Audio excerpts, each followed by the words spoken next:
All right, well, welcome to Cascade. So we're doing things a little bit differently. We would normally do all of this in person, but given the situation that we're in, we're going to do some videos to kind of walk you through moving in. So the first video that we have here is going to be going over your move-in folder. In here, it'll kind of have the basics on getting you started to move in. And then we'll have more videos explaining other things that will be in this folder. So when you first open your folder, you're going to have this Welcome to Cascade flyer. So this is going to have your address, your door code, which we'll make when we log into Vivint, your underground parking spot number, your parking tag number, and then some of the systems that you should be registering. So parcel pending, Vivint, and Rent Cafe. The two most important things are going to be your Vivint and Rent Cafe. The other things down here is going to be Sioux Falls Utilities. That is your electric. You're going to want to notify us when you do have that electric switched over so we can mark you off. Mid-American Gas is only if you have a gas fireplace or a gas stove. If you don't have either one of those, don't worry about it. Some of the other numbers that we have here, if you're going to do cable or internet, go ahead and give them a call and get that set up. So one of the first things that we want to do is download the Rent Cafe app. So when you go into your app store, you're going to want to find Resident Rent Cafe. Download the app, and then it's going to ask you for login information. Your login information is going to be what you use to sign your lease, even when you made your application. So it's normally is your email address and then password. Once you log in, it's going to say that you have a balance to pay. So you're going to want to make a one-time payment through that app to pay for this month's rent. You are able to set up auto pay through there, but we're just going to want to get your first month's rent paid for in just a one-time payment option. In this app, you can also make maintenance requests. You can contact the office. There's a lot of fun things that you can do with that app, but it is very handy, especially setting up auto payment, and you don't have to worry about that. Next thing I'll have you download, or you'll see, is your Vivint Smart Home. So you're actually going to receive a text upon move-in. When you receive the text, there's this overview on how to get set up. Please go through the overview. Once you accept the invitation, you only have 24 hours to accept. Once you hit that, it's going to want you to create a password, and that's going to have you log in to set up your preferences. Again, go through all of these steps at once. Don't start it and then stop. You're going to have to do it all at once.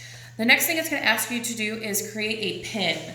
The PIN is for your front door code to your loft. It can be any 4 digits, just for you.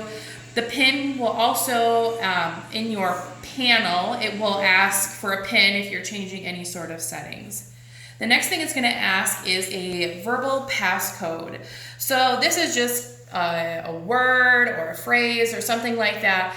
If you have any questions and you're calling in to Vivint, they're going to ask you for your verbal passcode to verify that it is you. So just remember that. You can always write everything down on your first sheet here, so you kind of have everything in one spot. The next thing it's going to want you to do is actually download the Vivint app. So go ahead and download that, open it up, and then you'll be able to log in with the credentials that you created earlier. In this app, we do have this book here, this Vivint app. So this kind of goes through everything. It's a great how-to on the app, on your thermostat, on your control panel, your door lock. It kind of has everything in here.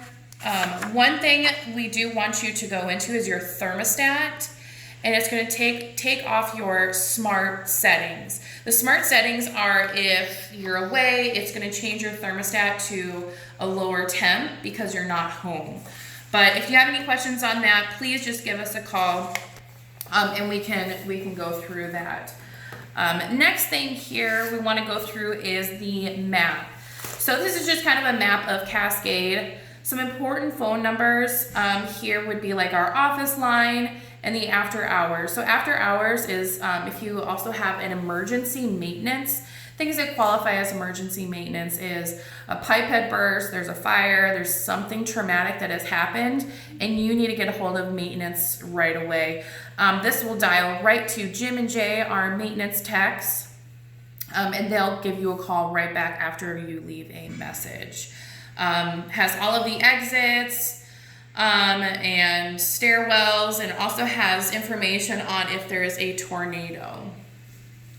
The next thing we kind of want to go through here is a move-in checklist. So the move-in checklist is you are moving into a new home, but if there's anything that's damaged, scratched, or something that really sticks out to you, put it on this list and return it back to the office. We like to see this back within a week of you moving in. Don't feel like you need to do it the day you move in because it's already a stressful day, but if you could just have that returned back to us in a week. The next thing we kind of want to go over is the community policies. So in the community policies, a couple of things that we want to go over is rental payments. So with rental payments, it's always due on the 1st of the month, but we'll accept it by the 4th of the month. If you do go past that 4th of the month, you will receive a $100 late fee. If it's hard times and you're struggling with rent, contact the office. We do have payment arrangement options. Disturbance, we do have quiet hours within the building and in our community spaces. That starts at 10 at night. So we're not saying that you need to leave the community rooms. We're saying that you need to bring it down to a reasonable level.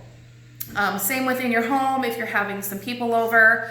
Just remember that others around you might be trying to sleep, so just bring it down to a reasonable level. We want to talk also about your balcony or patios. There's no charcoal grills or fire pits, but you can have a propane grill or anything like that, just nothing that could set the building on fire. If you have a pet, please make sure that you take your pet outside to go to the bathroom, that they're not going on the balconies to use the restroom. We want to make sure that we're getting them outside to do that. We do have a poo pickup policy. Make sure that you are cleaning up your poop every single time, day, middle of the night.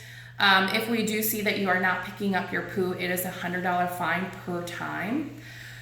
This kind of comes into with the doggy DNA testing. When you bring your pet in, we will test your dog so that if we do find leftovers on the property, we will test it. And if it comes back positive to you, again, that is a $100 fine. We do also, for pet owners, we do have a dog waste station in the underground parking. Feel free to use it. It's free. Just make sure that you clean up after yourself. If it's not clean after you use it, you will receive a fee for additional cleaning. Let's see, in our community room. So we have 3 different community rooms in the main building. We do ask that you clean up after yourself right after your event. So not the next day, not the next morning. It needs to be immediately after your event, because the next day we might have somebody coming in, or if you have an afternoon event, there might be somebody coming in that night to use the community room. Any additional cleaning in those community rooms will come at the cost of the resident. We do not allow smoking on any of our balconies, whether it's outside the community rooms, outside your personal balcony, inside the courtyard. You must be 25 feet away from the building. So that kind of takes us through the move-in packet. You will also see your keys, your home keys, your mailbox keys, and a fob. And we'll kind of take you through the process of opening up your door and how we open up other doors with your fobs. You'll see that in a later video. On the other side here of the folder, it just kind of has some welcome things to kind of get you started, some different offers. Renter's insurance, you should already have your renter's insurance sent to the office. But that is it for this video. Let us know if you have any questions about your move-in packet.